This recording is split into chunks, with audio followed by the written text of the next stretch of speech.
I'm going to show you how I do a little shading and blurring.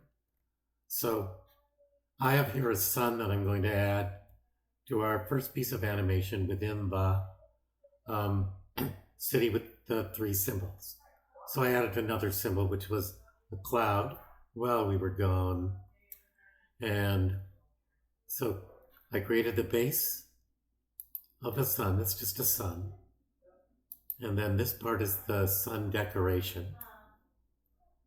I'm going to I highlighted this by highlighting the keyframe, or I could have just done a rubber band around it. Click this, rubber band. This is locked, so I won't get it, but I got this. I'm going to hit F8, and I'm going to go sun decoration. And you see it has a bounding box. It's its own thing. So I'm going to click here. It's the frame. See these? They tell you where you are. This is the object itself. It doesn't give me capabilities for filters, but the frame does. So now I'm going to go filters, blur, and I'm going to blur this.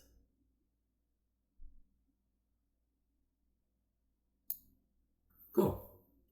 Very easy to do little baby effects like that, but it makes all the difference in the world. I'm in the sun graphic symbol. I'm going back to this. So my sun has the sun base and also the sun decoration in it. Now, where am I going to put this? I've got clouds above the sky, so I need to put this right above the sky so that the sun's going to rise. Plus, and I'm going to do sunrise.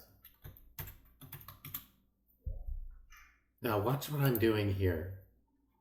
I'm going to extend the timeline out now to see this little thing pulls the timeline down. Let's go to 30. And what do I hit to extend the timeline? F5. Or right click and we're going to insert frames. Same thing. You're just inserting frames, extends the timeline.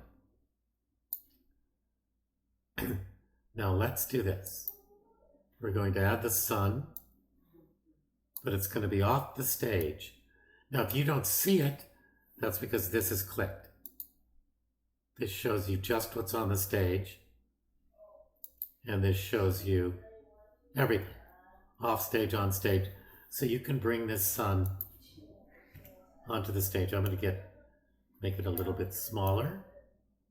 And it has a design in it, so we can rotate this and have it look great. So on frame 1, and notice this is a symbol. I cannot animate without things being symbols. So if I want to move this from here to here, this sun needs to be a symbol. So is it? Yes. It's a graphic symbol. And I'm going to name it just because when you're working with Josh, you're going to have to name your instances of things, of your symbols. So on frame 1, that's position 1, I want my sun to be here. In position 2, which is on frame 20, I'm going to click the keyframe, and on this keyframe, I want it to be here. It's going behind the trees, behind the mountain here. And what I'm going to do is click inside of this layer, right click, and I'm going to create a classic tween. And looky what happens. So now I'm going to hit Command Enter. We'll see our little movie.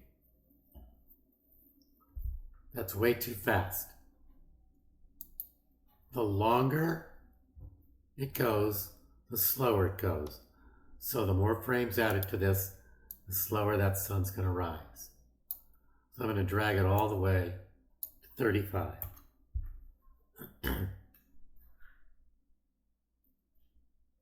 Cool. Let's make it even longer.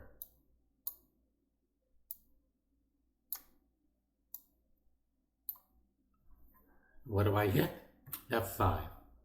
Notice that it brought the whole thing all the way there. Now I'm going to collapse this a little bit.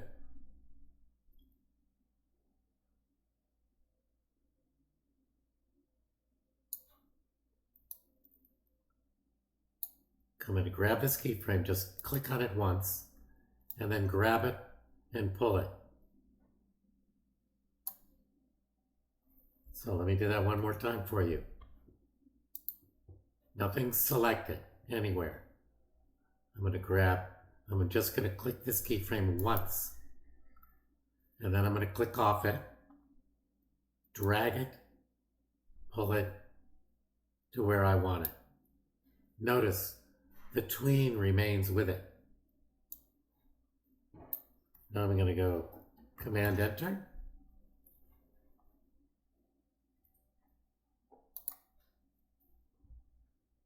There we go.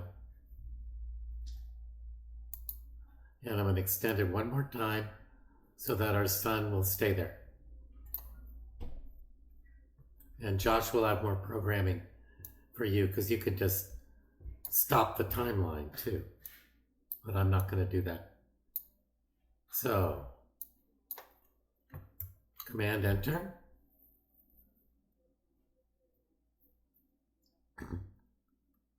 Nice, that's what I wanted. And one more thing to add.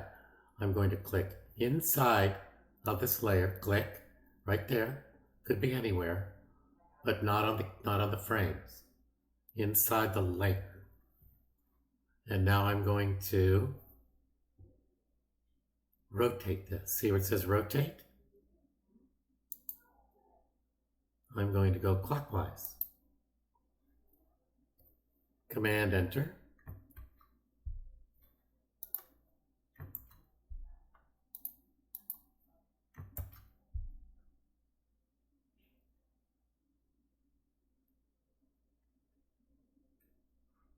Nice. And that's how to create a city with 4 different symbols, using instances, changing the instances, and that adding just a little bit of animation. Very cool.